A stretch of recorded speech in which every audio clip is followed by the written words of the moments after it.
इसमें दो पैरामीटर्स हैं हमारे पास, एक है थिकनेस, दूसरा है डोपिंग लेवल। तो जो एमिटर है वो वाइड है लेकिन कलेक्टर से छोटा है, और कलेक्टर जो है वो सबसे ज्यादा बड़े साइज में है, उसकी थिकनेस सबसे ज्यादा है, और जो बेस है वो सबसे ज्यादा थिन है, इट्स वेरी थिन। इसी तरह से जो डोपिंग है, emitter is heavily doped and base is lightly doped, while collector is moderately doped. यही चीज पीएनपी में भी है, यही चीज एनपीएन में भी है, ठीक है। और ये इसके सिंबल्स हैं। जिस वक्त ये एरो जो है वो बाहर की तरफ होता है, इसको हम लोग अपने याद करने के लिए कहते हैं this is N. N P N means not pointing in. तो एनपीएन जब भी ये एरो जो है when it is not pointing in, अंदर की तरफ नहीं है बाहर की तरफ है, तो ये एनपीएन होगा। जब ये एरो अंदर की तरफ है तो हम इसको पीएनपी कहेंगे, ठीक है। फिर हमने ये इसका फ्लो स्टडी किया था। फ्लो में हमने ये वाला, मेरे ख्याल में इसमें मैं डिटेल में नहीं जाऊंगी, ये आप सबको याद है थोड़ा बहुत, कि इसमें से मेजॉरिटी कैरियर्स जो हैं वो बेस में आते हैं, वो फिर उसको माइनॉरिटी कैरियर्स लगते हैं, और वो फिर ये इस रिवर्स बायस रीजन की वजह से वो कलेक्टर में कलेक्ट हो जाते हैं। Do you all remember this? Yes ma'am. ये याद है तो हम आगे चलें, जी मैम। ठीक है। अच्छा जी, यहां आते हैं हम। ये देखें, सबसे पहले बीजीटी जो है ये 3 लेयर्ड डिवाइस है, और इसमें 2 करंट्स जो हैं वो हम देख रहे हैं, क्योंकि एनपीएन के लिए और पीएनपी के लिए हमने इलेक्ट्रॉनिक करंट फ्लो और जो फ्लो ऑफ होल फ्लो जो है वो हम थोड़ा सा जरा देख लेते हैं कि कैसे है। This is N NPN transistor. 2 types है ना, एक एनपीएन है एक पीएनपी है, तो 2 उसके हम, एक एनपीएन ले लिया एक ये पीएनपी ले लिया। ये लेयर्ड स्ट्रक्चर है जो कि जिसमें हम मेजॉरिटी कैरियर्स का फ्लो वगैरह देख सकते हैं, और ये इसका जो सिंबल है वो भी मैंने साथ में ड्रॉ कर दिया है। अब देखिए ये जो एरो है ये बता रहा है कि ये conventional flow, conventional current flow जो है वो इस डायरेक्शन में होगा। पीएनपी में कन्वेंशनल करंट फ्लो जो है वो इस डायरेक्शन में होगा। कैसे होगा कि यहां से, क्योंकि एनपीएन में ई रीजन में मेजॉरिटी जो कैरियर्स होंगे वो होंगे इलेक्ट्रॉन्स, ठीक है। इलेक्ट्रॉन्स मेजॉरिटी होंगे और होल्स जो हैं वो माइनॉरिटी होंगे, और जो यहां से मूवमेंट जो है वो इलेक्ट्रॉन्स की हो रही होगी, लेकिन in the other ways we can say that the holes are also coming out, क्योंकि होल्स कहां से आ रहे हैं, वो आ रहे हैं कलेक्टर की तरफ से बेस में, बेस की तरफ से एमिटर की तरफ। ये जो ब्लू लाइन है ये कन्वेंशनल करंट को, फ्लो ऑफ होल्स या होल फ्लो को डिनोट कर रही है, और जो ये रेड लाइन है, रेड एरो है, ये इलेक्ट्रॉनिक फ्लो को शो कर रहा है। तो हम अगर इसको देखें, ये इस सिंबल को देखें, तो यहां पर जो कन्वेंशनल करंट है वो आता है कलेक्टर से बेस की तरफ, बेस से एमिटर की तरफ।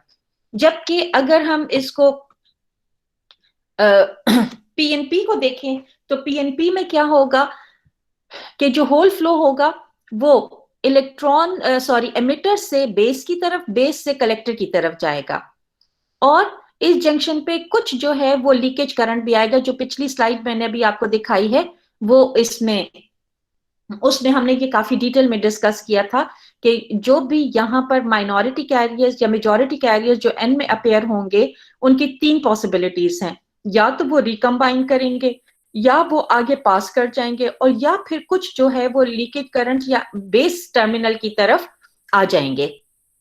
और वो कब होगा, जब हम इसकी बाइसिंग करते हैं। तो यहां तक सबको क्लियर है, ठीक है।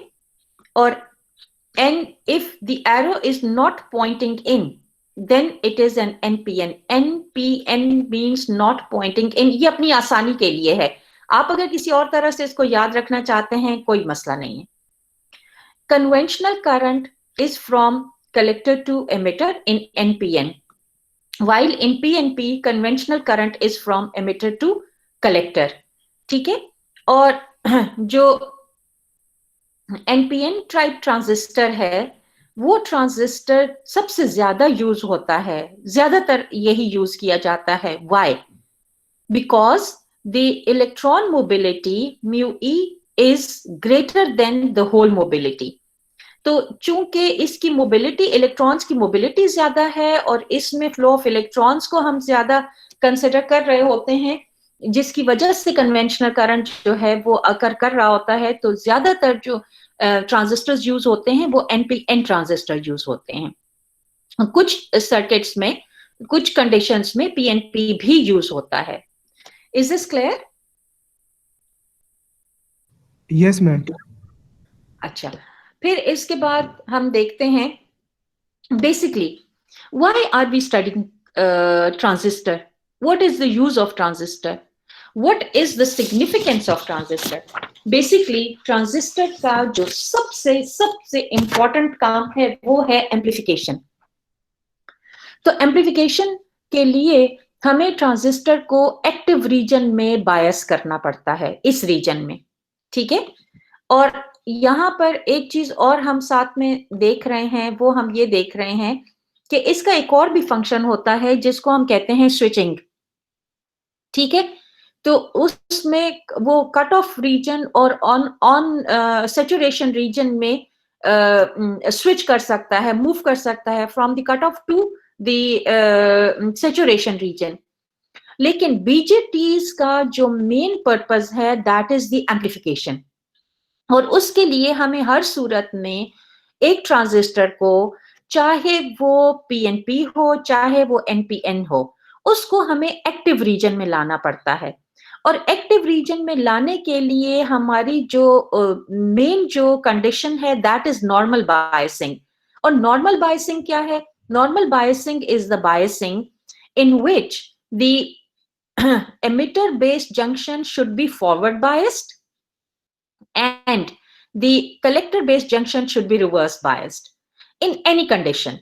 चाहे हमने, अच्छा, और दूसरे फिर चाहे उसकी जो भी कॉन्फ़िगरेशन हो, कॉन्फ़िगरेशन से हमें क्या मिलेगा कि एम्प्लीफिकेशन फैक्टर मिलेगा.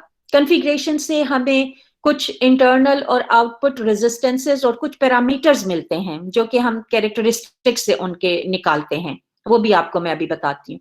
लेकिन यहां तक बात क्लियर है that the main function of BJTs is amplifier, and to have amplifier in the functional state we need to operate it in the active region.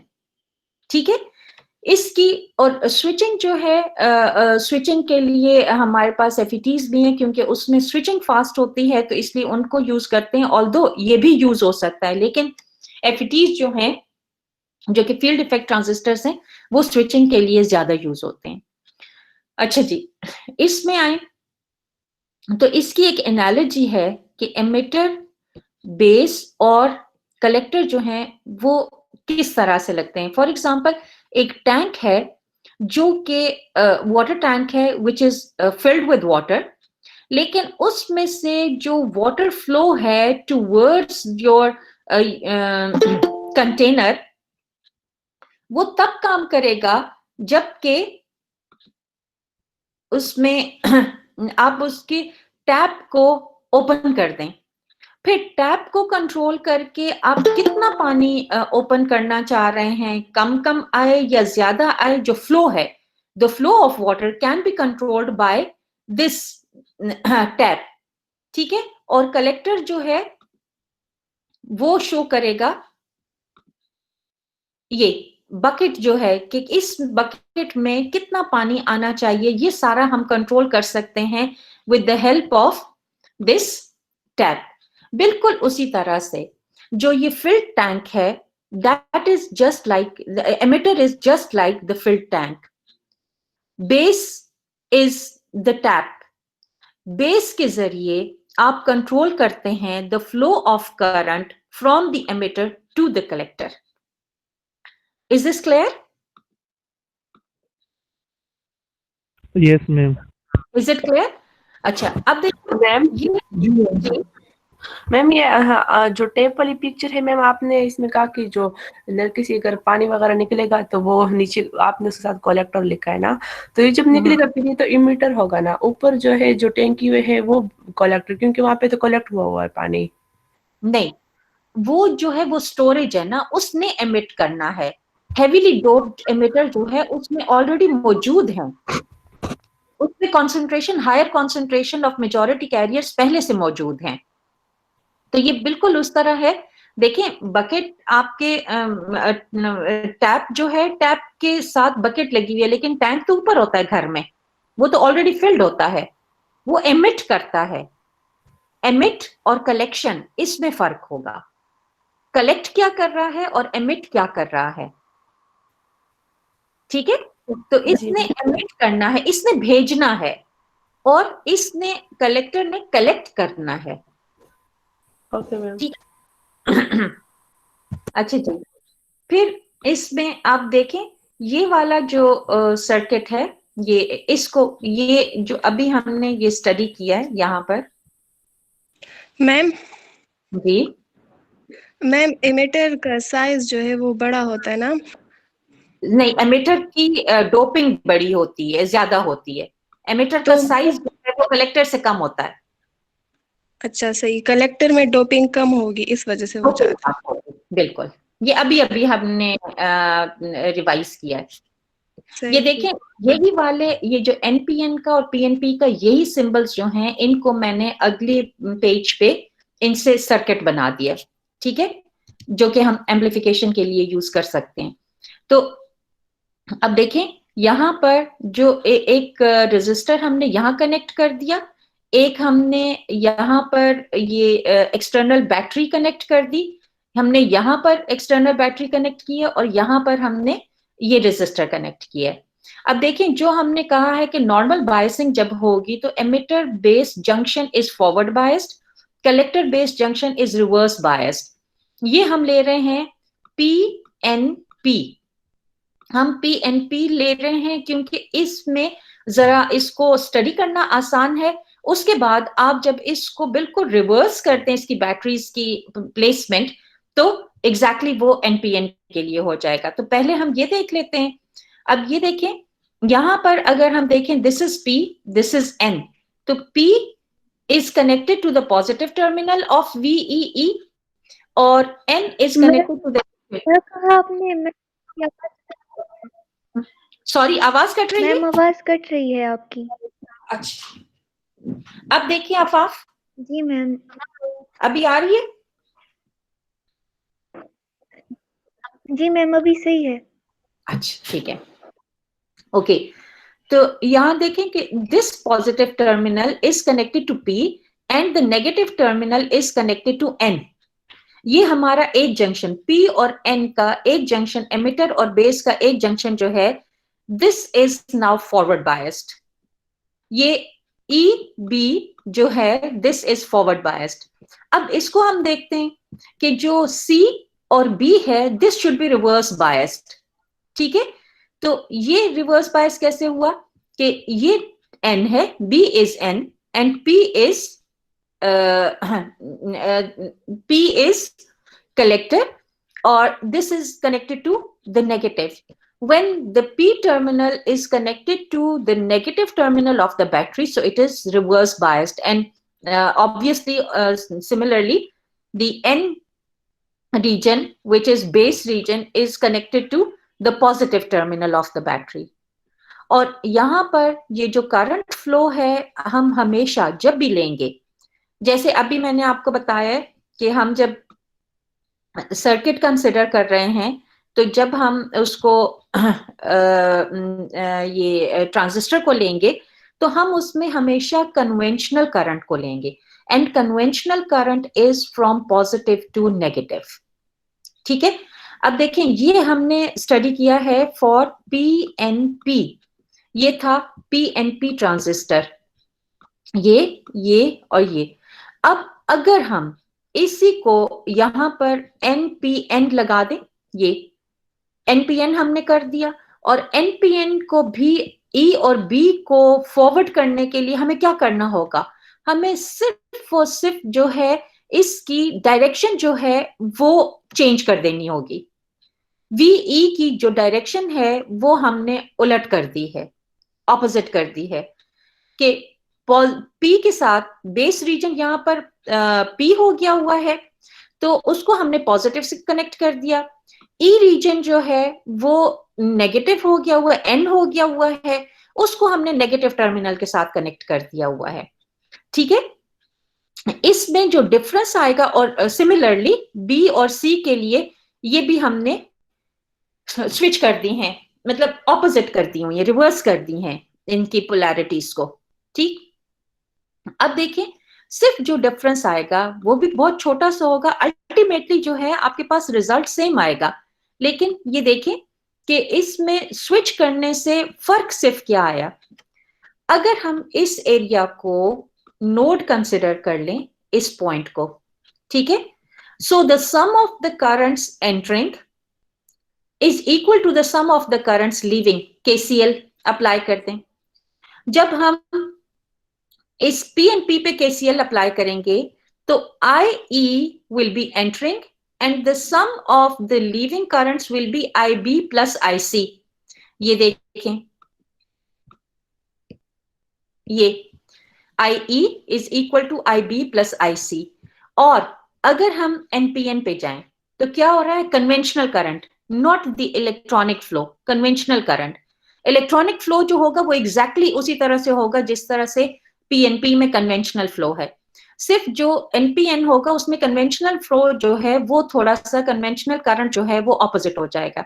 अब देखें यहां पर क्या हो रहा है, if we consider this P region as the base and N both ends as E and C, तो क्या होगा कि द करंट, ये कन्वेंशनल करंट अगर हम देखें, so I B the conventional current that is entering the base, the collector current is entering and the emitter current is leaving।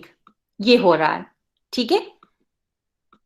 और इसकी इक्वेशन क्या होगी, अब इसमें लीविंग करंट कौन सा है, leaving current is the emitter current, entering current are I B and I C. तो ये आप देखें I B plus IC, they are sum of the currents entering is equal to sum of the currents leaving, sum of the currents entering is equal to sum of the currents leaving। इस case में क्या होगा, यहां पर है आपका IB plus IC is entering and IE is leaving। Here in PNP, IE is entering and IB plus IC are leaving।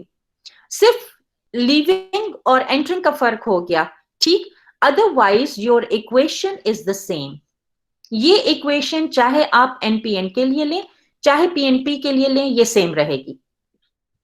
फिर आप ये देखें कि एग्जैक्टली ये जो मैंने लेयर्ड डिवाइस जब बनाया है, इसको हम थोड़ा सा जूम करके देखते हैं, ठीक है। ये जो है इसको अगर आप ये पीएनपी को, इस लेयर्ड डिवाइस को आप जब इसके सिंबल से डिनोट करें तो वो इस तरह से हो जाएगा। बाकी देखें सारा का सारा सर्किट जो है वो इसके साथ सिमिलर है। Do you agree?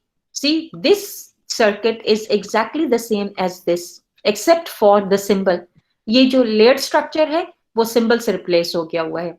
यहां पर भी एनपीएन जो है, ये लेयर्ड स्ट्रक्चर जो है ये सिंबल से रिप्लेस हो गया हुआ है। Is this clear? जूम कर ले, सॉरी थोड़ा जूम कर ले इसको, सही नजर नहीं आ रहा। मैं जूम करती हूँ, मैंने सिर्फ इसलिए कि ये देखें ये इसके साथ मिलता है। मैं अभी आपको जूम करके बताती हूँ ये, ठीक है। पीएनपी के लिए हमने ये वाला सिंबल लिया है, ये पॉइंटिंग इन, और एनपीएन के लिए है नॉट पॉइंटिंग इन। ये अब सही है, ठीक है। तो अब जो आगे हम लेंगे, आगे जब हम जी मैम ये एनपीएन में तो फिर सारा करंट जो है वो इमिटर पे कलेक्ट होता है, मतलब बेस और कलेक्टर करंट आके एमिटर पे आता है। कन्वेंशनल इलेक्ट्रॉनिक फ्लो जो है, इलेक्ट्रॉन्स जो हैं वहीं से एमिट हो रहे हैं। देखें, इसमें पीएनपी में जो चार्जेस हैं और जो करंट डायरेक्शन है, मेजॉरिटी कैरियर्स आर होल्स, और जो करंट की डायरेक्शन है वो भी कन्वेंशनल करंट में फ्रॉम पॉजिटिव टू नेगेटिव होता है ना, ठीक है, वो दोनों सिमिलर हैं। पीएनपी में दोनों सेम हैं, मेजॉरिटी कैरियर्स भी होल्स हैं और जो करंट फ्लो है वो भी ड्यू टू होल्स है, ठीक है। और जो यहाँ पर अगर हम एनपीएन देखें तो इसमें जो कैरियर्स हैं, जो कैरियर्स मूव करते हैं वो इलेक्ट्रॉन्स हैं, लेकिन हम चूंकि ये थ्रू आउट जो आपका इलेक्ट्रॉनिक्स होता है या जो भी सर्किट्स होते हैं उसमें जो करंट लिया जाता है वो कन्वेंशनल करंट लिया जाता है। अगर आप यहाँ पर इलेक्ट्रॉनिक करंट लेंगे तो फिर आपको ये स्पेसिफाई करना पड़ेगा कि हम इलेक्ट्रॉनिक करंट ले रहे हैं। फिर आपको ये जो सिंबल है ये वाला, ये सिंबल से आपको ऑपोजिट डायरेक्शन में जाना पड़ेगा। फर्क कुछ नहीं पड़ेगा, लेकिन आपको ये आइडेंटिफाई करना पड़ेगा कि आप ये इलेक्ट्रॉनिक करंट ले रहे हैं। अगर आप ये कन्वेंशनल करंट लेंगे जो कि पॉजिटिव से नेगेटिव की तरफ होगा, तो फिर आप ये देखें कि अगर यहां से इलेक्ट्रॉन्स जो हैं वो मूव किए हैं तो होल्स आए भी तो हैं ना, होल्स मौजूद भी तो हुए हैं ना। Are you getting my point? जी मैम। तो पीएनपी को मैंने पहले इसीलिए एक्सप्लेन किया है क्योंकि इसको समझना जरा आसान होता है। इसमें दो बातें नहीं है, इसमें एक ही बात है। करंट फ्लो भी सेम है और मेजॉरिटी कैरियर्स की मूवमेंट भी सेम है। एनपीएन में मेजॉरिटी कैरियर्स जो हैं वो इलेक्ट्रॉन्स हैं और जो करंट फ्लो हम जो कंसिडर कर रहे हैं वो हम ड्यू टू होल्स कर रहे हैं। तो अगर इलेक्ट्रॉन्स इधर से एमिटर से बेस की तरफ जा रहे हैं तो ऑब्वियसली होल्स जो हैं वो बेस से एमिटर की तरफ ही आ रहे हैं ना, वो फिर कलेक्टर से एमिटर की तरफ आ रहे हैं। जो इलेक्ट्रॉन्स अगर एमिटर से कलेक्टर की तरफ जा रहे हैं तो होल्स कलेक्टर से एमिटर की तरफ आ रहे हैं। ठीक है, is it clear now? Ma'am आवाज आ रही है मेरी? जी जी मैम ये जो दोनों वो हैं, इनमें इन दोनों में रिकॉम्बिनेशन तो हो सकती है ना पॉसिबल? अगर एक पीएनपी में चूंकि हमारे पास होल्स मेजॉरिटी में है और एनपीएन में हमारे पास इलेक्ट्रॉन्स मेजॉरिटी में है, तो हमारे पास बेस में दोनों केसेस में कॉम्बिनेशन पॉसिबल है ना? बिल्कुल बिल्कुल। देखें, जो मेन फिनोमिना है जो हमने यहाँ कंसिडर किया था ये वाला, ये दोनों में होगा। ये नहीं कि पीएनपी में होगा और एनपीएन में नहीं होगा, ठीक है, दोनों में होगा। ये जो तीनों पॉसिबिलिटीज हैं ये वाली, ये एनपीएन में भी होंगी और पीएनपी में भी होंगी, सब में होंगी। लेकिन एक में मेजॉरिटी कैरियर्स होल्स होंगे पीएनपी में और दूसरे में मेजॉरिटी कैरियर्स इलेक्ट्रॉन्स होंगे। लेकिन करंट फ्लो हमने सिमेट्री रखने के लिए सिर्फ और सिर्फ कन्वेंशनल दिया हुआ है। अगर आप एक में कन्वेंशनल और एक में इलेक्ट्रॉनिक लेते हैं, नो प्रॉब्लम, सिर्फ डायरेक्शन चेंज हो जाएंगी, साइंस चेंज हो जाएंगे। लेकिन उसमें अल्टीमेटली जब आप सारी कैलकुलेशंस कर रहे होंगे तो वहां पे कुछ ना कुछ कंफ्यूजन क्रिएट हो जाती है। If you are particular enough तो कोई फर्क नहीं पड़ता। अगर आप मैम अगर इलेक्ट्रॉनिक करंट लेंगे तो फिर तो हमारे पास सिंबल भी चेंज होगी ना, मतलब कि सिंबल की जो एरो है उसकी पोजीशन वही होगी, लेकिन जिस तरफ एरो वाली वो है वो दूसरी तरफ चली जाएगी और ऑपोजिट हो जाएगा। बिल्कुल सब कुछ ऑपोजिट हो जाएगा। तो इसलिए यहीं पर इसी पॉइंट पर ही ये वाली बात कर दी जाती है ताकि आपके जो सिंबल के साथ जो मूवमेंट ऑफ वो है, जो करंट है वो उसके साथ सिमिलर हो जाए। ये सारी बात यहाँ पर इसलिए क्लियर की जाती है। मैम जी जी जी मैम जी आफा। ये है ना कि कलेक्टर और बेस से आता है करंट एमिटर में ना, एनपीएन में मैम। लेकिन हमने वो जो एग्जांपल अपने टेप और टेप की दी कि हमारे पास बेस कंट्रोल करता है, तो वहां पे तो हमारे पास एमिटर से आता है और फिर बेस उसको कंट्रोल करता है कि कितना कलेक्टर में जाना है ना। जी तो जी मैम क्या जी, करें ये हम? आगे आ रहा है, ये आगे आ रहा है, मैं आपको बताती हूँ अभी। में जाए मतलब फिर भी हमारे पास कन्वेंशनल करंट ही होगा अगर हम एमिटर मतलब एनपीएन में ऐसे करें कि एमिटर से करंट आई पी में और पी में से जाए फिर एन में। बिल्कुल कन्वेंशनल करंट के ही डायरेक्शन अगर हम बनाएं क्योंकि दोनों एंड में हमारे पास नेगेटिव चार्ज कैरियर ज्यादा हैं। बिल्कुल बिल्कुल सही कह रही हैं आप इसी तरह से हो सकेगा। लेकिन ये अभी तो हमने यहाँ पर देखें, यहाँ पे अभी ये मैंने सिर्फ आपको एक एनालॉजी बताई है, हो सकता है शायद मैंने आपको पहले बता दी है। अदरवाइज ये जो है, जो नेक्स्ट हम कर रहे हैं ना कॉन्फ़िगरेशन, जो नेक्स्ट पेज पे है, उस पे आपको ये वाली एनालॉजी सही समझ में आ जाएगी। आई एम सॉरी, मैंने ये पहले बना दिया है, मुझे ये बाद में बनाना चाहिए था। उस पे आपको ये सब समझ में आएगा कि ये कैसे हो रहा है। ठीक है, ये सिर्फ और सिर्फ इसकी यहाँ पे एम्प्लीफिकेशन के लिए या इसके ऑपरेशन के लिए मैंने बताया है। और जो बिल्कुल इसकी सही जो एनालॉजी है वो नेक्स्ट पे आती है, कॉमन एमिटर कॉन्फ़िगरेशन पे, उस पे फिर मैं ये दोबारा हम देख लेंगे। ठीक है, ओके मैम, यहां तक सब क्लियर है? ये वाली कंफ्यूजन अगर आप लोग दूर कर देना कि उसके बाद मतलब जो कन्वेंशनल करंट है वो बेसिकली काम क्या करना है, हमें जो चाहिए वो है IE is equal to IB plus IC। ये जो इक्वेशन है ये आपने याद कर लेनी है। आप फ्लो को जिस वक्त आप सर्किट एनालिसिस कर रहे होंगे, आप कन्वेंशनल फ्लो या इलेक्ट्रॉनिक फ्लो को आप छोड़ देंगे। ये आपने समझने के लिए लिया था कि यहां से जब मेजॉरिटी कैरियर्स जा रहे हैं इलेक्ट्रॉन्स के तौर पे ये NPN में, तो उसमें हमारे पास जो फ्लो हो रहा है, जो करंट है, वो अगर हम कन्वेंशनल लें और पॉजिटिव से नेगेटिव की तरफ लें, तो हम ये कहेंगे कि जो होल्स हैं, अगर इलेक्ट्रॉन्स जो हैं वो एमिटर से कलेक्टर की तरफ जा रहे हैं, तो जो होल्स हैं वो भी फिर कलेक्टर से एमिटर की तरफ आ रहे हैं। ये हमारे समझने के लिए पॉइंट था। यहां से अगर हमने ये कंक्लूड कर लिया है कि IE is equal to IB plus IC, और PNP में भी यही है, चाहे वो हमने सम ऑफ करंट्स एंटरिंग या सम ऑफ करंट्स लीविंग की फॉर्म में किया है, अल्टीमेटली जो आपका गोल है वो PNP में भी वही पूरा हो रहा है और NPN में भी। IE is the sum of the base current and the collector current. That's it. ये हमें मिल गया। अब जो आगे हमने सारा कुछ करना होगा वो फिर हमने ये सर्किट्स में ये सिंबल यूज करके करना होगा। तो कन्वेंशनल करंट जो है वो बेसिकली इन सिंबल्स के साथ बिल्कुल सिमिलर होता है और उसमें फिर ये कंफ्यूजन नहीं होती। बस कंफ्यूजन यहां पर अगर क्लियर हो जाए तो आगे फिर आपको NPN में या PNP में कोई कंफ्यूजन नहीं होगी। ठीक है, लेकिन हम चूंकि हम NPN लेंगे, वो ज्यादातर यूज होता है और बाज एनालॉजीज जो हैं वो NPN में ज्यादा अच्छी समझ में आती हैं। मैंने हालांकि PNP भी आपके लिए बना दी है उसमें नेक्स्ट में। यहां तक अगर बात क्लियर है तो मैं आगे चलूं? Yes ma'am, thank you ma'am. तो बस हम लोग चार्ज कैरियर्स की वजह से इसको एमिटर और कलेक्टर कंसिडर कर लेंगे। एग्जैक्टली, चार्ज कैरियर की वजह से हम इसको एमिटर और कलेक्टर कहते हैं। ठीक है, वेरी गुड। चार्ज कैरियर्स की वजह से, मेजॉरिटी कैरियर्स की वजह से हम इसको वो N और P कहते हैं।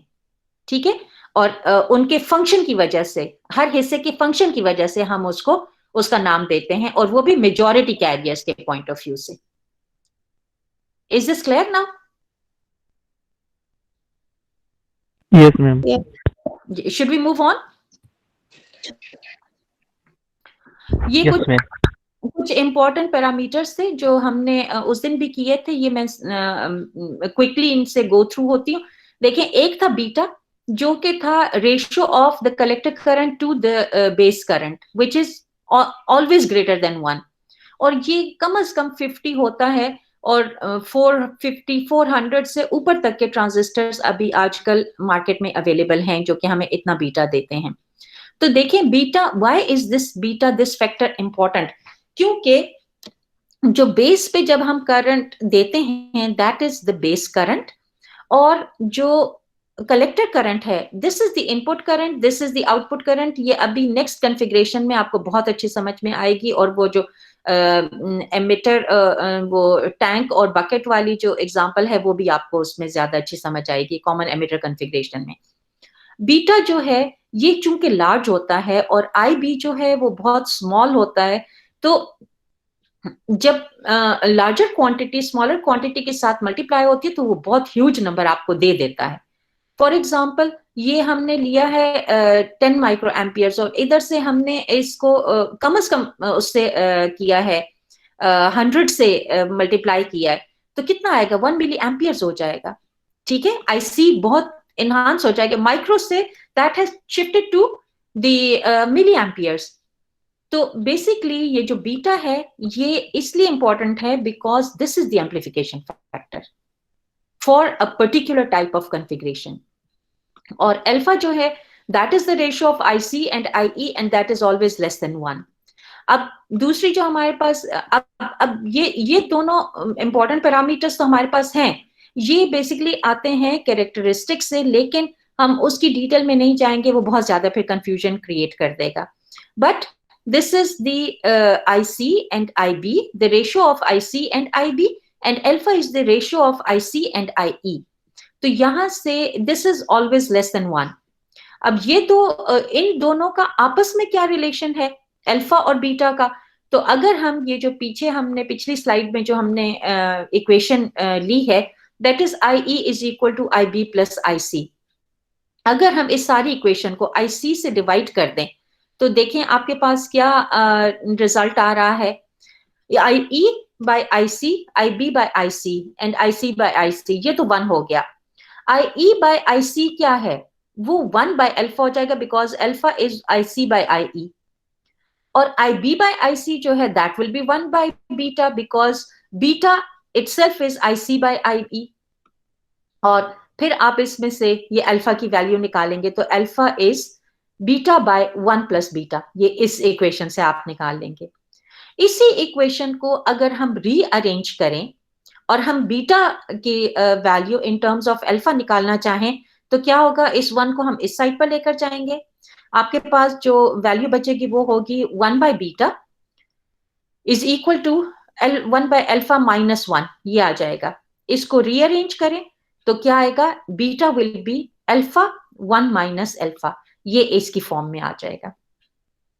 Is this clear? Yes ma'am.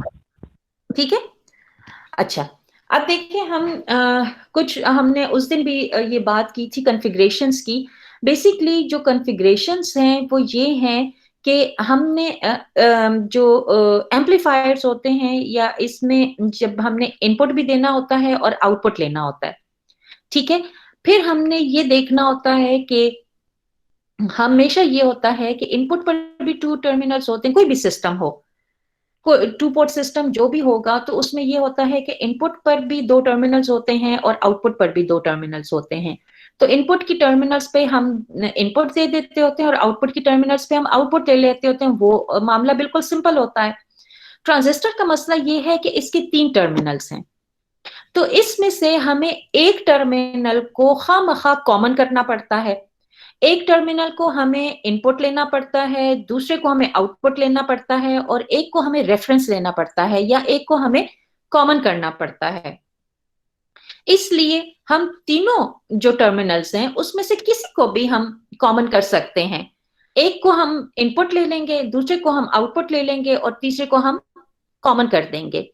तो उस तरह से अगर देखा जाए, इसके 3 टर्मिनल्स को देखा जाए तो इसकी 3 कॉन्फ़िगरेशंस बन सकती हैं। कॉमन एमिटर भी हो सकता है, कॉमन एमिटर वो होगा जिसमें एमिटर बेस के साथ भी कॉमन होगा और कलेक्टर के साथ भी कॉमन होगा। अगर हम कॉमन बेस लेते हैं तो बेस एमिटर के साथ भी कॉमन होगा और कलेक्टर के साथ भी कॉमन होगा। अगर हम कॉमन कलेक्टर लेते हैं तो वो बेस के साथ भी कॉमन होगा और एमिटर के साथ भी कॉमन होगा। लेकिन ज्यादातर जो है वो कॉमन एमिटर कॉन्फ़िगरेशन यूज होती है जिसमें कि एमिटर जो है वो common to base and common to collector होता है, ठीक है। तो उस वो हम किस लिए यूज करते हैं, क्योंकि उससे जो गेन होता है, जो actually what is the gain, the output voltage, अगर हम वोल्टेज की टर्म्स में करें तो output voltage divided by the input voltage. तो कॉमन एमिटर में जो गेन आएगा इन द एंड जब हम उसको एम्पलीफायर बनाएंगे तो उस वक्त उसके सबसे ज्यादा जो गेन आता है वो कॉमन एमिटर में आता है। और यूजुअली जिस तरह हमने कहा कि एनपीएन ज्यादा यूज होता है, इसी तरह से कॉमन एमिटर कॉन्फ़िगरेशन जो है वो सबसे ज्यादा यूज होती है। अब इसके लिए एक और जो चीज इंपॉर्टेंट है वो ये है कि हमने काम जो है वो ट्रांजिस्टर से बेसिकली एसी के लिए लेना है, हमने एसी सिग्नल को एम्पलीफाई करना है। तो उससे पहले हमने उसकी डीसी जो कॉन्फ़िगरेशन आप उसको कहते हैं, डीसी उसकी पैरामीटर्स जो हैं उनको फिक्स करना होता है, ताकि हमें हमारी मर्जी के मुताबिक हमारा जो इनपुट है उसको हमारी मर्जी के मुताबिक ये एम्पलीफाई करके दे। तो उससे पहला स्टेप जो है वो ये है कि हमने इसकी डीसी बायसिंग करनी होती है, इसकी डीसी वैल्यूज जो हैं वो फिक्स करनी होती हैं ट्रांजिस्टर की। ट्रांजिस्टर को अगर आप उसकी डीसी वैल्यूज फिक्स ना करें, ये कॉन्फ़िगरेशंस ना करें और आप उसको इनपुट सिग्नल दें, तो वो आपके कंट्रोल में नहीं होगा और आपकी मर्जी के मुताबिक आपको आउटपुट जनरेट करके नहीं देगा। ठीक है, तो ये हम आगे देखते हैं। लेकिन अभी इस पॉइंट पे अगर आपको ये वाली बात समझ आ गई है कि आप किसी भी एक टर्मिनल को कॉमन कर लें और बाकी दो टर्मिनल्स में से एक को इनपुट और एक को आउटपुट ले लें, so that is called the configuration। और उसके ये तीन टाइप्स हैं कि common base configuration, common emitter configuration, common collector configuration. और हम कॉमन एमिटर क्यों यूज करते हैं? It's most widely used, why? Because it produces very large gain. अब देखें, आपकी कंफ्यूजन दूर करने के लिए मैंने फिर भी ये वाले जो वो है लेयर्ड स्ट्रक्चर जो है वो मैंने इस तरह से बना दिया हुआ है, क्योंकि हमने यहाँ पर ये लेयर्ड स्ट्रक्चर पढ़ा था, इसमें थोड़ा फ्लो और ये जो बैटरी की ये वाला जरा आसान था और इसी को ही हमने आगे रखा है। फिर आगे उसके बाद मैं उसको सिंबल्स में कन्वर्ट कर दूंगी। लेयर्ड स्ट्रक्चर में अब देखें कि अगर this is P, this is N and this is P, ठीक है, हमने क्या कहा हुआ है? हमारा मेन रूल नॉर्मल बायसिंग के लिए, main and the key rule is emitter based junction should be forward biased. तो कैसे होगा? ये एन है, ये पी एन पी है, तो पी एन पी में क्या होगा? This is negative external battery VBB, this is negative, negative is connected to N and positive this is connected to P। ठीक है, ये तो हो गया फॉरवर्ड बायस। अब ये वाला जो है इसको हमने कलेक्टर को हमने नेगेटिव से किया है और बेस को हमने इससे सॉरी एमिटर को हमने पॉजिटिव से कर दिया है। लेकिन यहां पर अगर हम C और B को देखें तो N जो है वो नेगेटिव से कनेक्टेड है और C भी नेगेटिव से कनेक्टेड है। ठीक हो गया। इसको ये किस तरह से फॉरवर्ड, ये किस तरह से रिवर्स बायस होगा जबकि दोनों ही नेगेटिव से हैं? या अगर हम एनपीएन में आ जाएं तो इसमें ये P जो है this is connected to positive, N is connected to negative. ये तो बात सिंपल हो गई। एमिटर और बेस जंक्शन जो है ये तो सिंपल हैं, ये तो हर एक में बहुत आसानी से फॉरवर्ड बायस हो जाएंगे। मसला जो है वो आता है कलेक्टर और बेस का, क्योंकि यहाँ पर जो कलेक्टर है वो पॉजिटिव से कनेक्टेड है और इधर ये बेस भी पॉजिटिव से कनेक्टेड है। ठीक है, ये अब इनका मसला कैसे हल होगा ये हम उसमें, मैं इसको रीड्रॉ करती हूँ विद द सिंबल्स और then I will explain it to you. लेकिन ये बात याद रहे कि जो मेन हमारा वो है इक्वेशन है, main equation that is I E is equal to I B plus I C. ठीक है, इन्हीं दो सर्किट्स को आप देखें कि ये यहां पर मैंने रीड्रॉ किया हुआ है। This is a PNP transistor and this is N NPN transistor. इसको जरा स्टडी करना आसान है इसलिए ये लेकर चलते हैं, लेकिन इसको स्टडी करने के बाद आप इसको भी एग्जैक्टली इसी तरह से अंडरस्टैंड कर सकते हैं। अब जैसे ये असद ने पूछा था कि ये कनेक्टेड है, ये कनेक्टेड है, हमने ये वाला वो बनाया था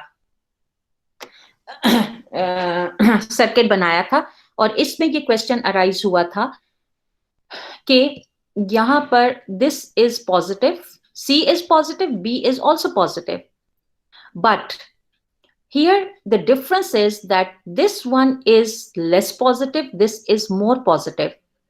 अब ये जो जंक्शन है डायोड बनता है ना, C और B के बीच में कौन सा जंक्शन बनेगा? PN जंक्शन बनेगा। This is the diode basically. Two back connected diodes and transistor में। तो अब जो अभी तक पढ़ते आ रहे हैं, हम ये कह रहे हैं कि अगर हम एक को 0 करें और एक को पॉजिटिव करें तो तभी वो फॉरवर्ड बायस्ड होता है या रिवर्स बायस्ड होता है। हम कहते हैं कि अगर ये डायोड है, जैसे ये देखें, ये दिस इज अ डायोड, और डायोड को अगर हम इस साइड पे पॉजिटिव साइड पे लो वोल्टेज दें और इस जो एंड साइड पे हाई वोल्टेज दें तो ये रिवर्स बायस हो जाएगा। और अगर हम पी साइड पे हाई वोल्टेज दें और यहाँ पर लो वोल्टेज दें तो ये फॉरवर्ड बायस्ड हो जाएगा। और हम हमेशा यही करते हैं कि इसको नेगेटिव करते हैं, इसको पॉजिटिव करते हैं, but it's not true always. True in a sense के नेगेटिव पॉजिटिव से ज्यादा हम इसको less positive and more positive भी कह सकते हैं, हम लो और हाई भी कह सकते हैं। जैसे इस केस में आप देखें कि यहाँ पर अगर यहाँ पर हाई वोल्टेज दी हुई है, बजाय इसके कि हमने 3 वोल्ट्स यहाँ दिया है और यहाँ पर हम 0 दें या नेगेटिव दें, तो हम ये कह सकते हैं कि अगर ये 3 वोल्ट्स है और ये 1 वोल्ट है, so this is forward biased. लेकिन अगर यहाँ पर 1 वोल्ट है और यहाँ पर 3 वोल्ट्स है, so this is reverse biased. It is low value and high value, less positive and more positive, ठीक है, तो वो इसको रिवर्स बायस कर देगा। और अगर पी साइड पे it's more positive and on the end side it is less positive, so it is forward biased. Similarly अगर हम ये नेगेटिव की तरफ देखें तो it is negative, it's is this less positive or more positive? Can anybody tell me? Less positive. It is less positive. This is less positive. And this one is -2, more positive. So it is reverse bias. This is more positive and this is less positive. जब minus sign लग जाएगा तो वो उलट हो जाता है ना. So this is forward bias. तो इसी तरह से हम ये कहते हैं कि यहाँ पर सिंगल सेल बैटरी लगी हुई है, यहाँ पर इस VBB की वैल्यू कम है और इसकी ज्यादा है, ठीक है। तो दिस इज यहाँ पर 2 प्लस साइंस लगे हैं which shows that VCC is more positive than this B। So is this clear? और यहाँ पर आप इसको मोर इसको लेस नेगेटिव कर दें, इसको मोर नेगेटिव कर दें, तो ये भी एग्जैक्टली उसी तरह से एनालॉजी बन जाएगी। Is this clear? Yes, ma'am. Ma'am ऐसे तो क्लियर है, लेकिन इसके तो फिर पोलैरिटी सेम होगी, तो फिर वो कैसे मूव करेगा?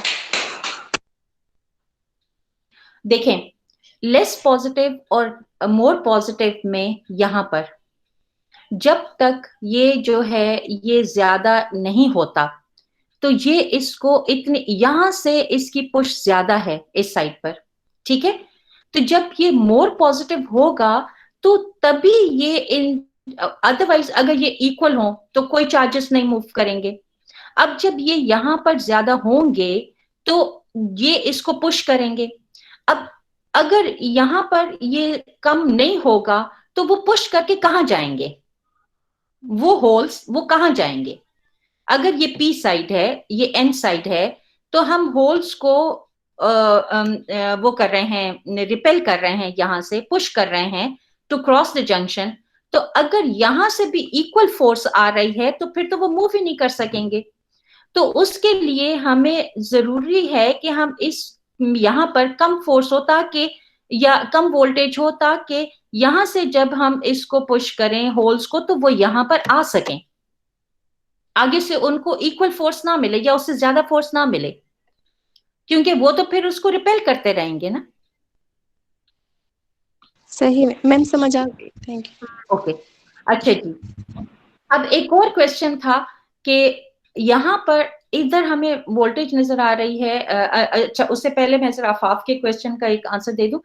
यहाँ पर आप देखें तो इससे भी आगे जाने से पहले ये देखें, this is the common emitter.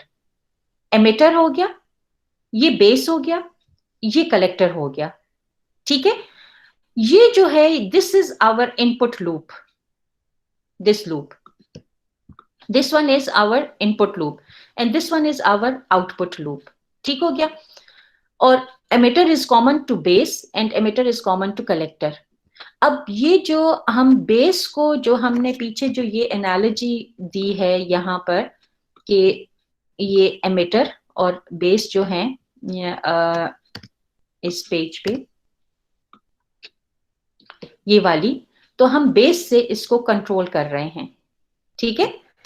इससे यहाँ पर ये जो बेस हमारे पास आया है, this is basically the controlling factor करते हैं, द कंट्रोलिंग रीजन करते हैं, द कंट्रोलिंग टर्मिनल करते हैं, this is the controlling terminal.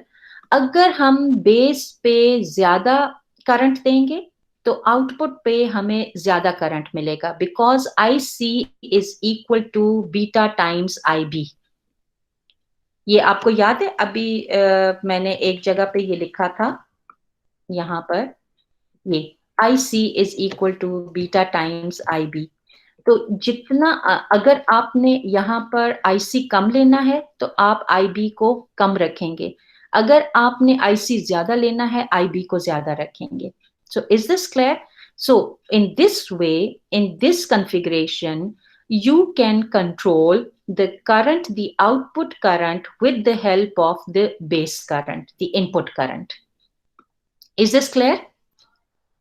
Yes, ma'am. Okay. अब देखें, अब यहाँ पर आते जी। मैम ये जो IB के साथ जो C है ये किस चीज को शो कर रहा है? कहाँ पर? मैम ये जो आपने अभी बताया ना कि IC is equal to CIB ना, ये जो रिलेशन है उसके साथ जो एक C मल्टीप्लाई हो रहा है वो किस चीज को शो कर रहा है? जी ये बीटा जो beta is basically the ratio of IC by IB। ये गेन को शो कर रहा है, ये एम्प्लीफिकेशन फैक्टर को शो कर रहा है। मतलब कि अगर ज्यादा करेंगे तो फिर इसकी वजह से इनका जो प्रोडक्ट होगा वो हमारे पास IC होगा। जी, ये बीटा जो होते हैं ये यूजुअली ट्रांजिस्टर्स के गिवन होते हैं, ठीक है। ये हमें बताया जाता है, इनके जो टेबल्स होते हैं, मैन्युफैक्चरर्स ये बता देते हैं कि इसका कितना बीटा होगा और ये कितना गेन आपको दे सकता है। एक ट्रांजिस्टर कितना गेन आपको दे सकता है, ठीक है, आप उसको इस कॉन्फ़िगरेशन में जब यूज करेंगे तो इससे जो this B is the base and that is beta is the gain and this B is the base। तो बेस पे जो करंट होगा उसकी मदद से आप आउटपुट करंट को कंट्रोल कर सकते हैं। आफाफ, इज दिस क्लियर ना? जी मैम, क्लियर है। ओके, ठीक है। अच्छा, अब हम कहते हैं कि यहाँ पर जो हम तो बात कर रहे होते हैं कि यहाँ पर VCE आ रहा है, यहाँ पर VBE आ रहा है, तो VCB कहाँ से आ रहा है? बेसिकली जो C और E है इसके दरमियान में दो जंक्शंस हैं, एक CB और एक BE, ठीक है।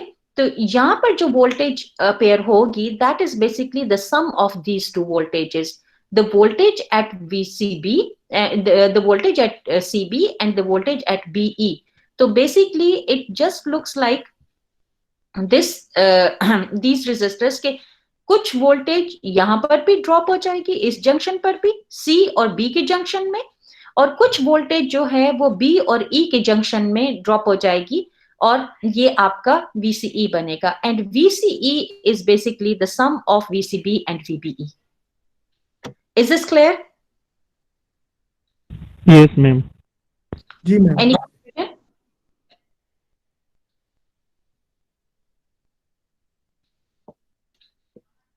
Any confusion? No, ma'am. Ma'am ये जो वो है अभी जो आपने जो मतलब कि कहा कि ये ज्यादा पॉजिटिव होगा, ज्यादा नेगेटिव होगा, ये इसका जरा मुझे जो फॉरवर्ड बाइसिंग और नेगेटिव ये रिवर्स बाइसिंग जो आपने भी बताया ना, ये उस वजह से जो आपने वैल्यूज दी, मैम अगर ये थोड़ा सा रिपीट कर लें, इसमें थोड़ा सा ये शायान मैं इसके बाद फिर वापस आके वो दोबारा रिपीट कर दूंगी, ठीक है।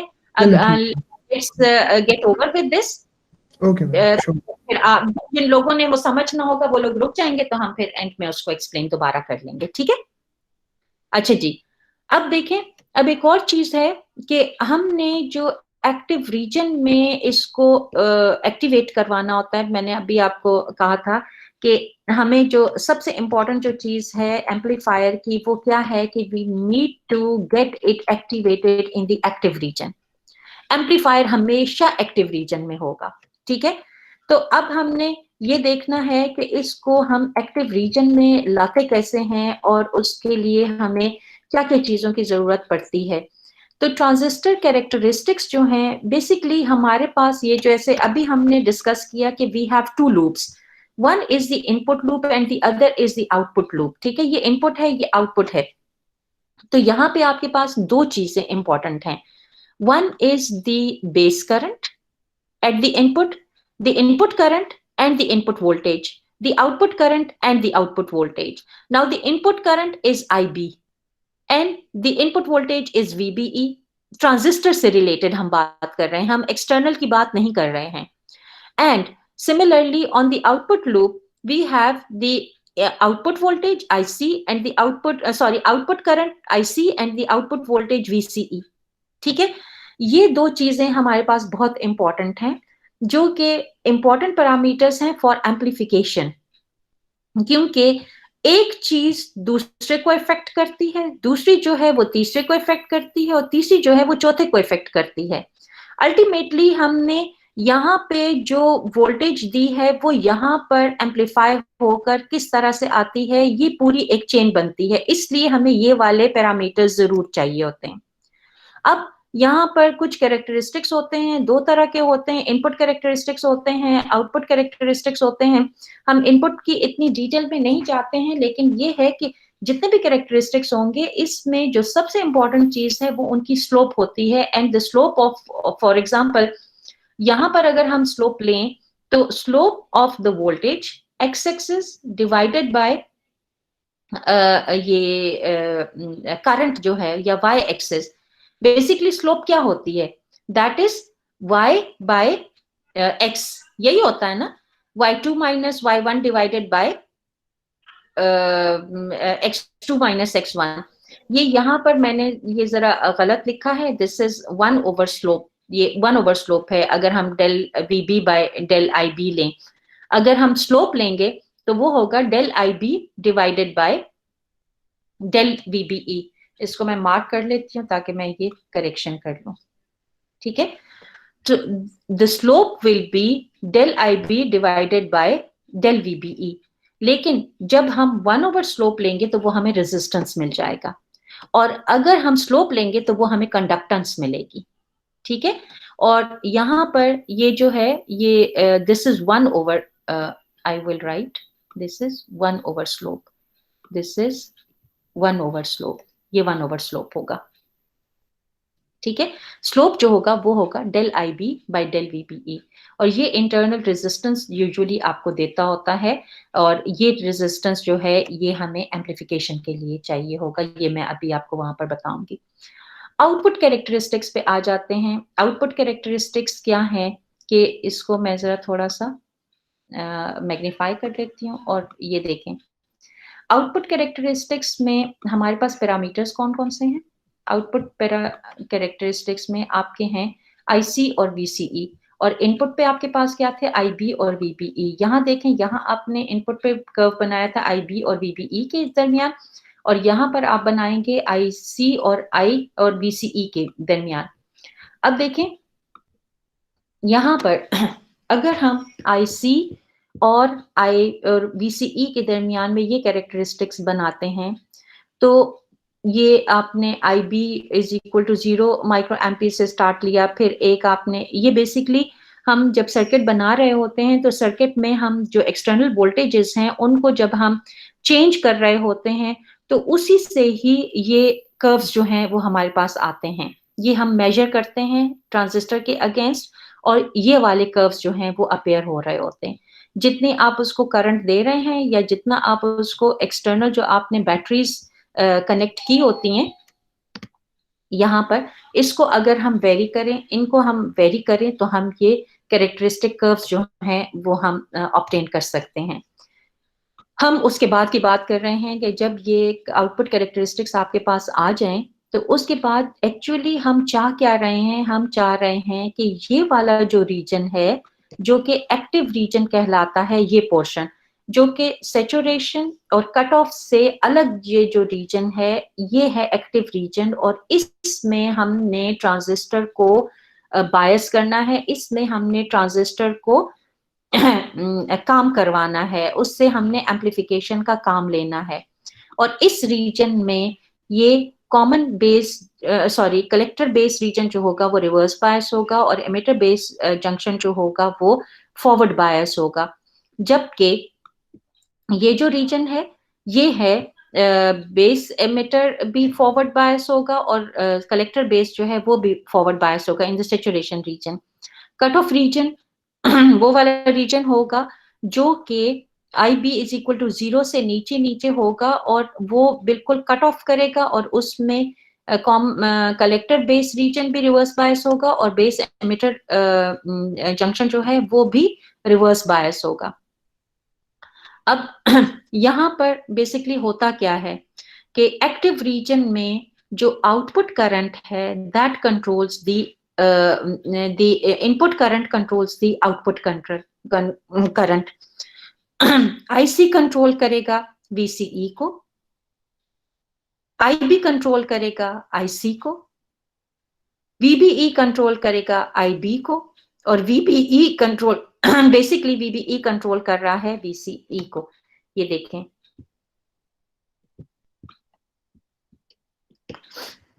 ये यहां पे ये कंट्रोल हो रहा है। IC जो है वो IB पर डिपेंडेंट है। IC is equal to beta times IB। तो ये चेंज होगा तो ये चेंज होगा, ये चेंज होगा तो ये चेंज होगा। ये कैसे चेंज होगा ये इसमें आपको समझ में आएगा कि IC कैसे चेंज होता है। अगर हम ये वाला लूप लें, ये मैं आपको इसके बाद पहले मैं आपको ये लोड लाइन का बता दूं या ऑपरेटिंग पॉइंट्स बता दूं जहां पर हमें मैक्सिमम गेन मैक्सिमम एम्प्लीफिकेशन मिलेगी, वो मैं आपको बता दूं। तो उसके बाद मैं आपको ये वाली बात भी बताती हूँ कि IC जो है वो किस तरह से VCE को चेंज कर रहा है। IB चेंज हो रहा है, IB से IC चेंज हो रहा है, IC से VCE चेंज हो रहा है। ये अभी हम इस पे बात करते हैं, लेकिन हम चूंकि अभी कैरेक्टरिस्टिक्स की बात कर रहे थे तो उसको बिल्कुल क्लियर करने के लिए ये पहले हम जरा समझ लेते हैं, उसके बाद हम उस पे जाते हैं। ठीक है, ये देखें, ये वही वाली कैरेक्टरिस्टिक्स रीड्रॉ किए गए हैं और इसमें हमने कुछ पॉइंट्स ले लिए हैं। अब पॉइंट्स क्या हैं, एक तो ये वाला जहां पर हमें इसके लिए हमें सबसे पहले क्या करना होगा कि इसके आउटपुट लूप की अगर हम इक्वेशन बना लें इस उसकी सर्किट में, आउटपुट लूप की इक्वेशन हम कैसे बनाएंगे? कैन एनीबडी टेल मी कि क्या इक्वेशन बनेगी? ऐसे रफली just make a rough guess, कैसे कर सकते हैं? IC is equal to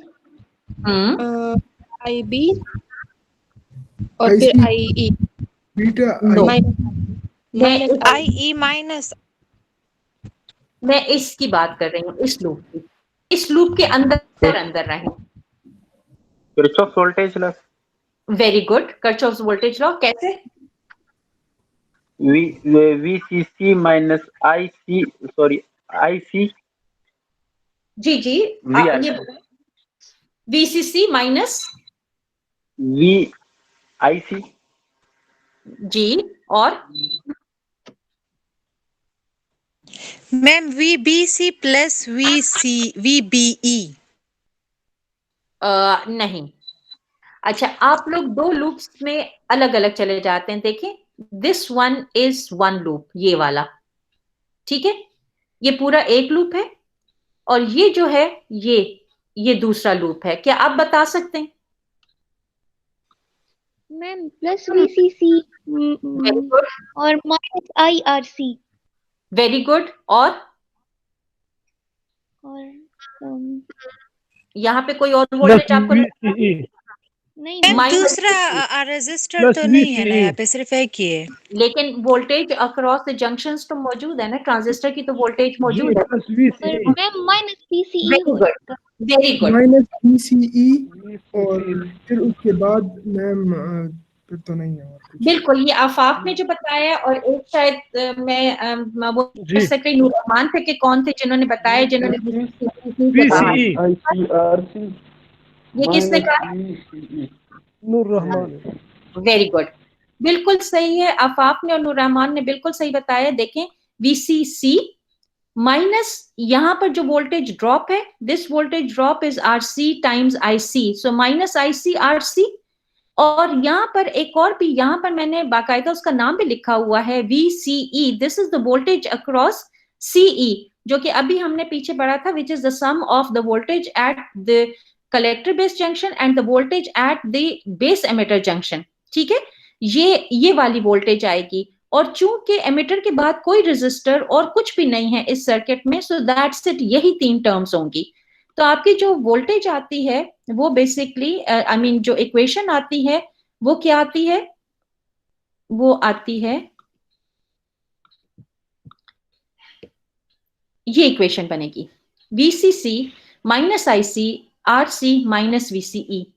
ठीक है, अब हमने ये वाली इक्वेशन क्यों ली है? ये इक्वेशन हमने इसलिए ली है कि ये जो रेड लाइन आपको नजर आ रही है, इसको कहते हैं लोड लाइन।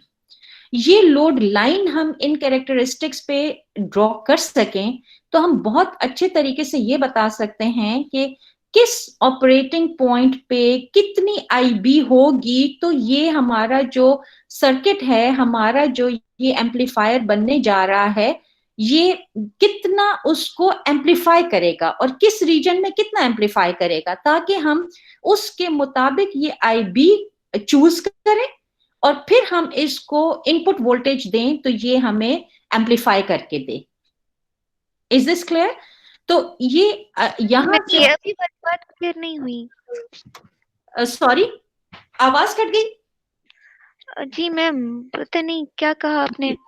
अच्छा, देखें ये जो इक्वेशन हमने यहाँ पर अभी डेवलप की है, VCC minus IC RC minus VCE, ये हमने यहाँ पर इक्वेशन डेवलप कर दी। ठीक है, ये इक्वेशन क्यों जरूरी है? ताकि हम ये जो रेड कलर की जो लाइन आपको नजर आ रही है, this is called a load line. ये लोड लाइन जो है, दिस इज वेरी इंपॉर्टेंट। ये कैरेक्टरिस्टिक कर्व पे आके आपको ये बताती है कि किस पॉइंट पे आप कितनी एम्पलीफिकेशन थ्रू दिस सर्किट ले सकते हैं। इस सर्किट को आप अगर आप IB 30 देंगे तो आपके पास एम्पलीफिकेशन कैसी आएगी, अगर आप 20 देंगे तो एम्पलीफिकेशन कितनी और कैसी आएगी, अगर आप ये पॉइंट E लेंगे, 10 माइक्रो एम्पियर्स लेंगे तो ये कैसी आएगी। लेकिन ये आपको नेक्स्ट स्लाइड में ज्यादा अच्छा समझ में आएगा। यहाँ पर हमने सिर्फ ये जो ऑपरेटिंग पॉइंट्स, ये जो पॉइंट्स हैं, ये डिटरमिन करने के लिए हमने जी मैम ये भी स्लोप ही होगा ना?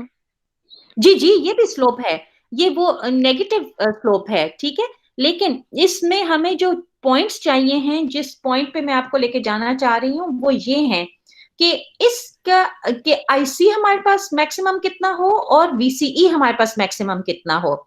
तो उसके लिए हमने ये KVL अप्लाई किया था आउटपुट लूप में, जिससे हमारे पास ये इक्वेशन आई थी। इस इक्वेशन में जब आप IC is equal to 0 put करेंगे, IC is equal to 0 put करेंगे तो आपको VCE मिल जाएगा। VCE कैसे आएगा? VCE will be equal to put IC 0, so VCE will be simply equal to VCC। ये देखें, VCE will be equal to VCC minus IC RC if IC is 0, so VCC will be exactly equal to VCE। और VCE जो है वो हमारे पास इस circuit में कितना है, दैट इज 20 वोल्ट्स। इसी तरह से अब एक पॉइंट तो हमने डिटरमिन कर लिया VCE, दूसरा पॉइंट जो है वो हमने IC डिटरमिन करना है। तो IC के लिए क्या होगा, इसको रीअरेंज कर लें। IC RC is equal to VCC minus VCE, rearrange किया, ये आ गया। यहाँ पर अब 2 पैरामीटर्स है ना, हमने ग्राफ किस किस में ड्रॉ किया हुआ है, IC में और VCE में। तो इन दोनों के बीच में जब हम पॉइंट्स कंसिडर करना चाहेंगे, लेना चाहेंगे, फाइंड आउट करना चाहेंगे, तो हम एक दफा IC को 0 पुट करेंगे, दूसरी दफा VCE को 0 पुट करेंगे। जब हम VCE को 0 पुट करेंगे तो हमें IC जो है वो कहां पर मिल जाएगा, वो मिलेगा VCC by RC। Put VCE is equal to 0, you will get IC is equal to VCC by RC। और ये आप देखें यहाँ पर ये 20 volts divided by 10 kilo ohms will give you 2 milliamperes. ये आपकी आ गई लोड लाइन। अब देखें यहां पर हमने कहा है कि एक पॉइंट ये है जो कि इंटरसेप्ट्स हैं, y इंटरसेप्ट और x इंटरसेप्ट, ये वाले जो 2 पॉइंट्स हैं ये तो इनको ज्वाइन करेंगे तो हमें लोड लाइन मिल जाएगी, हमें वो एक्टिव रीजन में वो पॉइंट्स मिल जाएंगे जहां पर हम एम्प्लीफिकेशन कर सकते हैं, और यहां से हमें ये पता चलेगा कि किस रीजन में हमें कितनी एम्प्लीफिकेशन मिल रही है। अब देखें ये जो मिड पॉइंट है ये वाला, यहां पर अगर हम करेंगे तो हमें जो एम्प्लीफिकेशन मिलेगी, अगर हम IB इज इक्वल टू 20 लें तो हमारे पास जो सिग्नल आएगा वो हमारे पास यहां से यहां तक इसकी पॉसिबिलिटी होगी कि ये यहां तक हो सके, आ सके। अब अगर हम C पॉइंट लेते हैं तो C पॉइंट में क्या होगा कि हम अगर इस पॉइंट से लें तो हम यहां पर तो सिर्फ इतना ही जा सकते हैं, और हमेशा जो साइनोसॉइडल वेव होती है वो सिमेट्रिक होती है, तो हमारे पास जो एम्प्लीफिकेशन होगी वो रिस्ट्रिक्टेड हो जाएगी due to the maximum level of IC। अगर हम यहां पर देते हैं, इस पॉइंट पर लेते हैं और हम यहां से करते हैं तो ये देखें ये जो है ये हमारे पास क्या होगा, ये हमारे पास ये इसकी वजह से रिस्ट्रिक्ट हो जाएगा। ऊपर हमारे पास बहुत मार्जिन है, लेकिन just because this output signal will be restricted to this area और सिमेट्रिक होता है साइनोसॉइडल वेवफॉर्म, तो ये यहां पर हमें इतना ही दे सकेगा, इससे ज्यादा नहीं दे सकेगा। तो कोशिश ये करनी चाहिए है कि जब भी हम ये ट्रांजिस्टर को बनाएं तो हमें मिड बायसिंग पॉइंट लेना चाहिए ताकि हम वहां पर मैक्सिमम एम्प्लीफिकेशन कर सकें। That was all about the amplification, ठीक है। मतलब लेकिन आगे इसको हम इसी सर्किट को एम्पलीफायर के तौर पर यूज कैसे करते हैं ये अभी नेक्स्ट पेज पे आपको वो मिल जाएगा कि इसको हम किस तरह से यूज कर सकते हैं, ठीक है।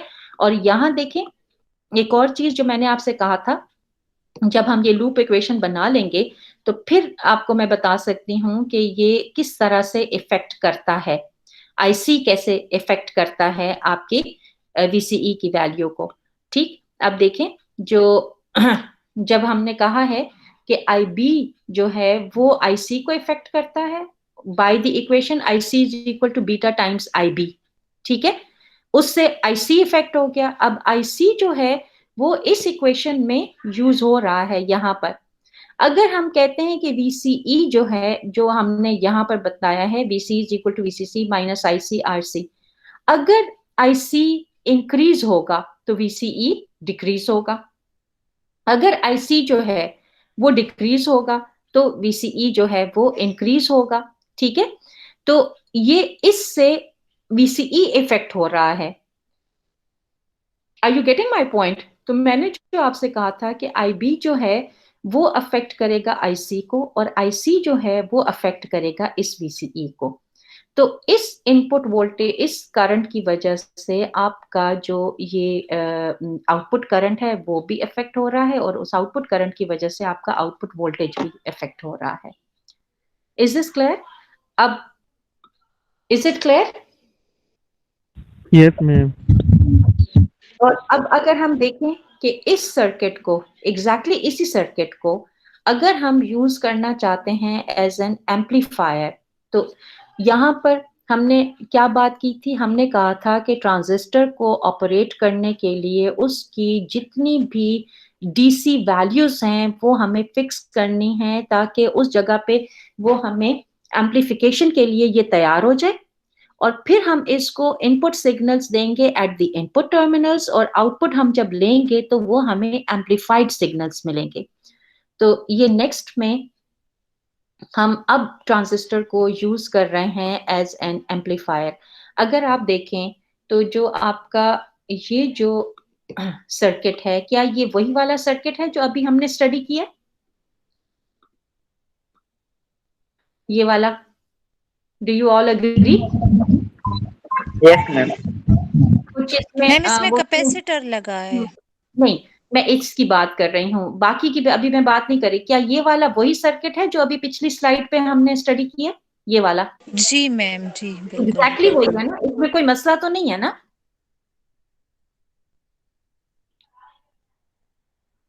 ठीक है ना, यहां तक सब क्लियर है? Yes ma'am. ठीक है।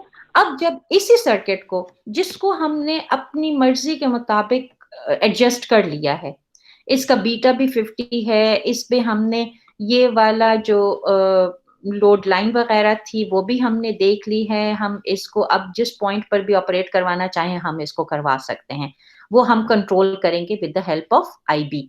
लेकिन ये जो काम था जो हमने पिछली स्लाइड में किया है, वो इसको हमने तैयार किया है एम्प्लीफिकेशन के लिए। दिस वाज नॉट एम्प्लीफिकेशन, इस सर्किट ने अब यूज होना है फॉर एम्प्लीफिकेशन। और अब क्या करेंगे, यहां पर आप एक कैपेसिटर लगा देंगे इस जगह पे C1, और यहाँ पे लगाएंगे C2। ठीक है, ये आउटपुट पे और ये इनपुट पे। ये किस लिए होगा कि अगर कोई डीसी कंपोनेंट इस सिग्नल में मौजूद है तो वो उसको ब्लॉक कर दे, और प्योर एसी जो है वो इस बेस टर्मिनल पे दे। अब आप देखें यहाँ पर ये है हमारा इनपुट सिग्नल, ये इतना सा आ रहा है, ये बहुत कम है, बहुत कम हम इनपुट वोल्टेज दे रहे हैं इस जगह पे। लेकिन जब ये इस पूरे सर्किट में से पास आउट होकर यहां आता है तो ये एम्पलीफाई होकर आता है, ये इसको एनहांस करता है, ये इस पे इतना जितना भी हमें वो लेवल चाहिए है ये इतना इसको एनहांस कर देगा। लेकिन एक बात याद रखें कि जो कॉमन एमिटर है वो बेसिकली इसको इन्वर्टेड फॉर्म में देता है। ठीक है, और वो क्यों देता है वो भी आपको अभी बताती हूँ कि वो कैसे इन्वर्टेड फॉर्म में आता है। लेकिन पहले हम जरा ये एक दो बातें डिस्कस कर लेते हैं कि देखें what is an amplifier. Amplifier क्या होगा? It is an electronic circuit जो कि लो एसी सिग्नल को हाई एसी सिग्नल में कन्वर्ट करता है। वो जो सिग्नल है that can either be a voltage, a current और पावर। ठीक है, तो ये है। अब अगर हम इसकी हम ये देख लें कि जो कॉमन एमिटर कॉन्फ़िगरेशन है वो आपको inverted signal, inverted amplified signal देगा। और अगर हम इसके इनपुट लूप की इक्वेशंस देखें तो वो ये आएंगी। ठीक है, ये है आपके पास VBB, यहां से जिस तरह से आपने आउटपुट लूप की इक्वेशन बनाई थी उसी तरह से आपने इनपुट की भी इक्वेशन बनानी है। ये इक्वेशन आएगी VBB IBB minus IBB RB and minus VBE, ये इक्वेशन आ गई। यहां से आपको मिल गया IB, और ये IC इज बीटा IB। और जो इनपुट पैरामीटर्स हैं वो हैं IB और VBE, और जो आउटपुट पैरामीटर्स हैं वो अभी हमने जो इस इक्वेशन से निकाले हैं वो कौन कौन से थे? IC and VCE। ठीक है, यहां तक बात क्लियर है? So this is how a transistor is used as an amplifier. यहां तक बात क्लियर? Yes ma'am. ठीक, और यहाँ पे कुछ ये मैंने इस चीज को फिलहाल ओमिट कर दिया हुआ है कि एक चीज और जो इम्पोर्टेंट है वो ये है कि इस पॉइंट पे आपके पास ये VBB भी मौजूद है और यहाँ से इनपुट सिग्नल भी आ रहा है। तो यहाँ पे ये सुपर इम्पोज हो जाता है कि इसका जो लेवल है, Vin का जो लेवल है वो 0 से यहाँ पे VBB पे आ जाएगा। अब ये सारा जो सिग्नल है वो यहाँ पर जब अपेयर होगा इस पॉइंट पे, ये जो आउटपुट पॉइंट है एट द कलेक्टर, यहाँ पर जब आएगा तो क्या होगा कि ये 0 पर नहीं होगा, ये होगा इस लेवल पर, DC लेवल इसमें एडेड होगा। इसीलिए ये कैपेसिटर लगाया जाता है ताकि जो DC लेवल है वो इसमें से रेक्टिफाई हो जाए, वो इसमें से बिल्कुल खत्म हो जाए, और सिर्फ जो प्योर AC सिग्नल है वो आपको आउटपुट पे मिले। ठीक है, इज दिस क्लियर?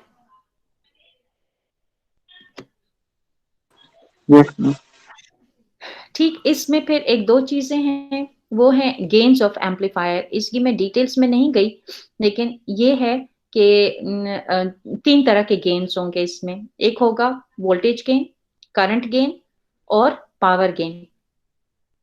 तो वोल्टेज में वी नॉट बाई वी इन, इसकी फिर ये कुछ इंटरनल रेजिस्टेंसेस होते हैं जंक्शंस के, और कुछ जो हैं एक्सटर्नल रेजिस्टेंसेस हैं। अब जैसे ये आर ई जो है, this is the internal resistance. इसके साथ एक और बेस, इंटरनल बेस रेजिस्टेंस भी होता है। ये इंटरनल एमिटर रेजिस्टेंस है और इंटरनल बेस रेजिस्टेंस भी होता है, लेकिन वो फॉरवर्ड बायस में बहुत मिनिमम हो जाता है, इसलिए उसको नेग्लेक्ट कर दिया जाता है।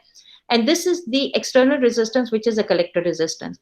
और ये आपको मिलेगा R C by R E, ये एक गेन मिलेगा। और ये बहुत हाई होता है क्योंकि आर सी काफी लार्ज होता है एज कम्पेयर टू आर ई।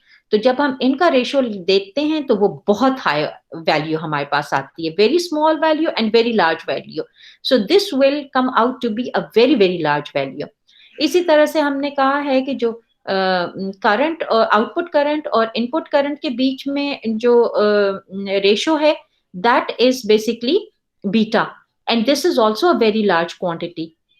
फिर अगर हम जो पावर गेन फाइंड करना चाहें तो वो प्रोडक्ट होगा वोल्टेज गेन और करंट गेन का। तो इन दोनों को अगर ये लार्ज वैल्यू और ये लार्ज वैल्यू हम जब कंबाइन करें तो ये दोनों बहुत लार्जर क्वांटिटीज हैं, a larger value with another larger quantity, so that will be a very very large quantity. तो इसलिए हम कॉमन एमिटर कॉन्फ़िगरेशन यूज करते हैं because it produces a very very large power gain. और हमने करना ही क्या है, हमने यही करना होता है कि ट्रांजिस्टर को हम अपनी मर्जी के मुताबिक फिक्स करके उसके सारे जो पैरामीटर्स हैं उसको कंट्रोल करके फिर हम उसको एम्पलीफाई करने के लिए तैयार कर देते हैं। और फिर वो जो है बेसिक जो पर्पस है वो ये है कि इसने इस छोटे सिग्नल को एम्पलीफाई करके इस बड़े सिग्नल में प्रोड्यूस करना है। That is the main purpose of the transistor. ये इस जगह तक पहुंचने के लिए हमने इतना सारा जो पीछे था वो सारा कुछ पढ़ा है। So any confusion? Is this enough for today? जी मैम। अब आपको कुछ कंफ्यूजन जो आपकी पहले थी वो कुछ क्लियर हुई हैं? Yes ma'am. इसमें एक दो चीजें और रहती हैं, वो मैं कल करवा दूंगी वो भी, और साथ में इंशाल्लाह एफईटीज भी स्टार्ट करवा दूंगी। तो मेरे ख्याल में तो इट्स इनफ, और अगर आपने कुछ पूछना हो तो बता दें।